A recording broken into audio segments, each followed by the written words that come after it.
Now let's add an order line items grid to the client information form we just created. Edit the client information form to open the form designer, and change the form name to order information. Drag and drop a table below the client information section created earlier. Frevo will automatically create a grid with 3 columns and 3 rows.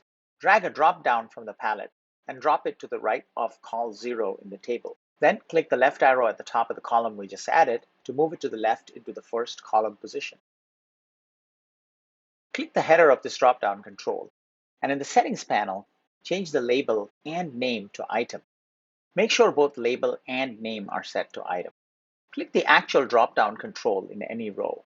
Set the options to Chevrolet, Chrysler, and Ford. It's also possible to configure any drop-down to load its options dynamically, for example, from a SQL database. Make the control required. Select the next column by clicking the header. Change the label and name to Price. Click one of the price controls in any row, and in the Settings panel, change the control type to Money. Select the next column, column 1. Change the label and name to Quantity. Here's a little shortcut. After changing the label, simply delete the name and tab out. Frevo will automatically set the name from the label.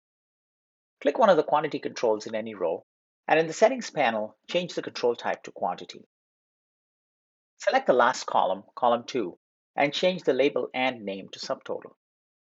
Click one of the subtotal controls, and in the Settings panel, change the control type to Money. We'll also disable the subtotal since we're going to compute it automatically later. Click on the column header again and uncheck Enabled. Now, select the entire table by clicking on the header bar above all the columns. Change the label to Order Items. The name should automatically get set to Order Items. If not, delete it and tab out to automatically set it.